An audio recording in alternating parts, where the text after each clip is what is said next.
Diwali means full excitement with all homemade sweets and snacks. मेरे लिए तो दिवाली के यही मायने हैं।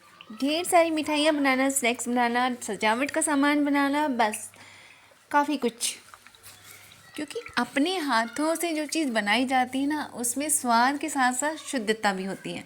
और मेन इंग्रेडिएंट्स पता है क्या होता है उसमें? क्या होता है पता है? प्यार और अपनापन। इसीलिए तो कहा जाता है कि घर की बनी हुई चीज़ का स्वाद ही कुछ अलग होता है। तो भाई दिवाली पे जो मैंने मठरी बनाई थी उसकी डिमांड और आ गई है कि और खानी है हमें। तो मैंने सोचा अगर इतनी ही टेस्टी थी तो आप लोगों के साथ मैं शेयर कर दूँ। तो चलिए शुरू करते हैं। इसके लिए मैंने आधा किलो से थोड़ा फालतू मैदा लिया है और उसमें डाला है मैंने अजवाइन और घी। घी डालने के बाद इसको हम अच्छे से मसलेंगे ताकि जो घी है वो सारे आटे में खूब अच्छे से मिक्स हो जाए। तो दोनों हाथ लगा के अच्छे से इसे मसल लीजिएगा हथेली से। इससे जो हमारा आटा है वो काफ़ी अच्छा तैयार होता है, जो हमारी मठरी है वो काफ़ी खस्ता बनती है। तो अच्छे से इसे मसलने के बाद हम मुट्ठी में आटा लेके चेक करेंगे। इस तरह से मुट्ठी बन जाए तो इसका मतलब हमारा आटा तैयार है, मतलब जो हमने मोइन डाला है वो बिल्कुल सही है। और इससे फिर हम बिल्कुल कड़क आटा लगाएंगे। टाइट आटा होना चाहिए, सॉफ्ट नहीं होना चाहिए। आटा लगाने के बाद इसे हम 10 मिनट के बाद 10 मिनट ढक के रेस्ट करने देंगे। उसके बाद मुझे 3 प्रकार की मठरी बनानी थी तो मैंने इस आटे के 3 हिस्से कर लिए। अब एक हिस्सा लेकर हम इसकी लोई बनाएंगे और बाकी 2 हिस्सों को अलग से ढक के रख देंगे।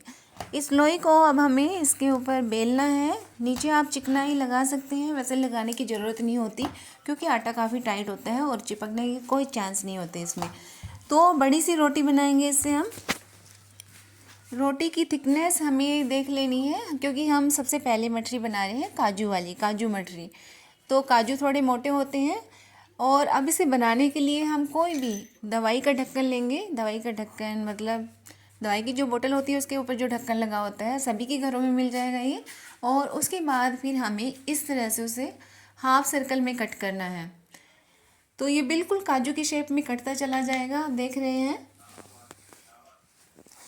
इसे बनाने में कोई दिक्कत नहीं आती, बस आधे ढक्कन को आटे पर रखती जाइए और अपने आप ये काजू की शेप लेता जाएगा। लग रहे हैं ना बिल्कुल काजू जैसे।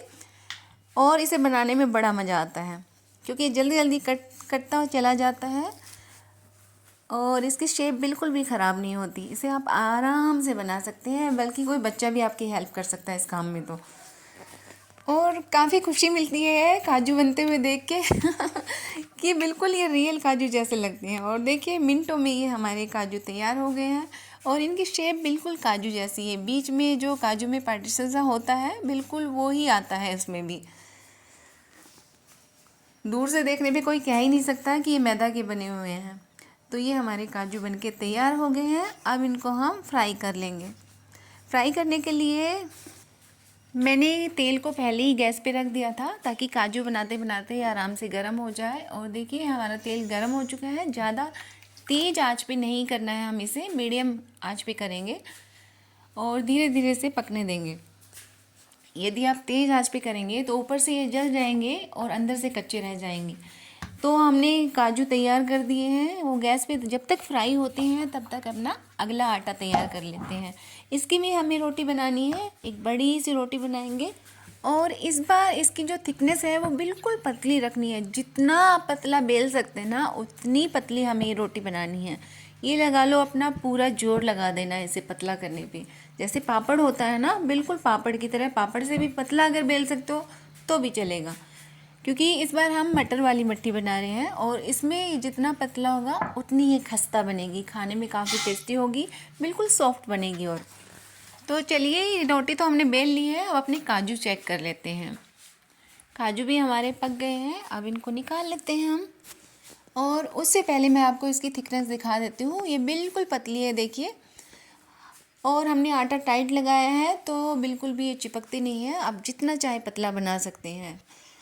और ये देखिए हमारे काजू बिल्कुल अच्छे से तैयार हो चुके हैं। इनको ज़्यादा डार्क नहीं करना हमें, मीडियम आंच पे थे तो इसलिए अंदर से काफ़ी क्रिस्पी होंगे। तो गर्मा गर्म हमारे काजू रेडी है। और गरम गरम में ही अब इनके ऊपर हमें मसाला लगाना है। ठंडे होने के बाद इस पे मसाला नहीं लगेगा, तो जल्दी से इन काजू को निकाल कर हम एक बाउल में डाल लेंगे और उसके बाद इसमें हम मसाले मिलाएंगे। तो मसालों में हम सबसे पहले नमक डालेंगे, नमक के बाद इसमें अमचूर डलेगा, काली मिर्च डलेगी, लाल मिर्च डलेगी, और अगर आपको और कुछ अच्छा लगता है तो वो मसाला आप डाल सकते हैं। मैंने यही डाला है बस, नमक, लाल मिर्च, काली मिर्च, अमचूर पाउडर, और फिर अच्छे से इसको मिक्स कर देंगे तो हमारे काजू तैयार हैं। चलिए अब अपने मटर वाले मठरी बना लेते हैं। इसके लिए हम कट लगाएंगे बारीक बारीक और फिर से डायमंड शेप में दे देंगे। तो लंबी लंबी मैंने कट लगा ली है और उसके बाद फिर दूसरी साइड में कट लगा लेंगे तो ये डायमंड शेप में आ जाएगी। अगर आप लंबा रखना चाहते हैं मटर की तरह तो लंबा भी रख सकते हैं। तो ये देखिए हमारी दूसरी मटर भी रेडी है और ये बिल्कुल नहीं चिपकती, आप देख रहे हैं आराम से ये चाकू से इस तरह से अलग होती चली जाती हैं और ऊपर नीचे रखने पे भी कोई दिक्कत नहीं आएगी। जैसे ही आप इसे तेल में डालेंगे वैसे ही ये सारी अलग अलग हो जाएंगी। तो टेंशन लेने वाली कोई बात नहीं है कि शायद ऊपर नीचे डालने से चिपक जाए, लेकिन ऐसा कुछ नहीं होता अगर आपका आटा अच्छा लगा है तो। और चलिए इनको भी हम फ्राई कर लेते हैं। आँच का हमेशा ध्यान रखिएगा, ना ज़्यादा तेज़ हो और ना धीमी हो, मीडियम आंच पे होना चाहिए। इससे हमारी मछली काफ़ी अच्छी बनती है। और इसे बिल्कुल भी डार्क नहीं करना हमें, डार्क से कड़वाहट आ जाएगी। और ये देखिए हमारी दूसरी मछली भी रेडी हो चुकी है। और इनको बनाने में कुछ भी खास टाइम नहीं लगता हमें, एक बार आटा लगाया और 3 तरह की मछली बन जाएगी। तो चलिए 2 तरह की मठरी रेडी हो चुकी है। अब हम तीसरी जो लोई बनाई थी हमने उसकी फिर से रोटी बनाएंगे। तो ये काम भी काफ़ी आसान है ना कि खाली रोटी बेलनी है हमें, तो इसकी भी हमें पतली सी रोटी बनानी है। रोटी बनके तैयार है और अब इसके ऊपर लगाएंगे हम घी। आप चाहे तो घी और थोड़ी सी मैदा को मिक्स करके एक पेस्ट बना सकते हैं, लेकिन मैंने पेस्ट नहीं बनाया, मैंने सीधा इसके ऊपर घी अप्लाई किया है। तो इसके ऊपर अच्छे से घी लगा देंगे, कोई भी स्पेस बीच में छोड़ेंगे नहीं, पूरी रोटी पे घी हथेली से लगा देना है। चम्मच से अच्छे से नहीं लगेगा, इसलिए हमें अपने हाथों का इस्तेमाल करना है। और अगर आप पेस्ट बनाते हैं तो उसे भी ब्रश से या हाथों से लगा सकते हैं। उसके बाद घी लगाने के बाद मैंने सूखी मैदा को इसके ऊपर छिड़क दिया है। मैदा भी अच्छे से एक एक कोने में और पूरे इसमें रोटी पे लग जानी चाहिए, जैसे कि घी लगाया है ठीक उसी तरह से। इसमें भी आप हाथों से इसे फैला सकते हैं। ये इसका मेन प्रोसेस है जिसकी वजह से जो हमारी मठरी हम बनाएंगे उसमें लेयर्स होंगी और उसका जो खस्तापन है वो भी इसी के कारण बनेगा। तो इसमें हमें ख़ास ख्याल रखना है कि जो भी हमने मैदा और घी लगाया है वो अच्छे से पूरी रोटी पे लग जाना चाहिए। और उसके बाद हमें किनारी से उठा के इसको रोल करते हुए जाना है, जैसे कि हम स्विस रोल बनाते हैं ना, ठीक इसी तरह से हमें इसे रोल करना है। पूरी रोटी को हम रोल कर लेंगे। जो ये रोल कर रहे हैं ना, तो इसी से हमारी लेयर्स बनेंगी।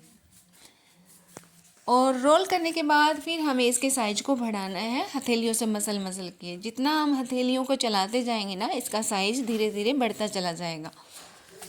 तो अगर आपकी ये कहते हैं रोल मोटा भी बना होगा ना, वो धीरे धीरे फैल के लंबा हो जाएगा। और ये देखिए, ये मैंने बना लिया लंबा सा एक सांप।